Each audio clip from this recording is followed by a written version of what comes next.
Hi guys, so kung serious kayo na mapanood itong video na to, ikukwento ko to sa inyo, kaya huwag niyo kalimutan lagi mag-comment sa akin. Tsaka lang, simulan na natin. May ikukwento ko sa inyo kung serious kayo. Parang wala ko lang kasama dito.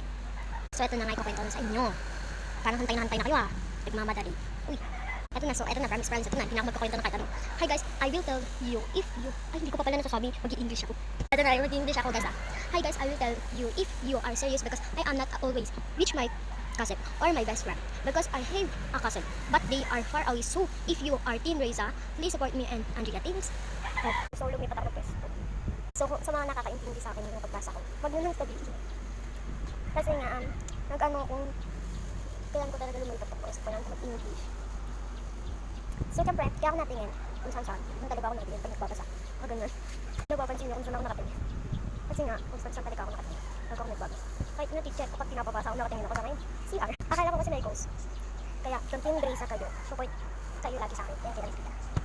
Kaya, kung gusto nyo, may pakita ko talaga siya lagi sa inyo or kasama. May YouTube ako dati, YouTube.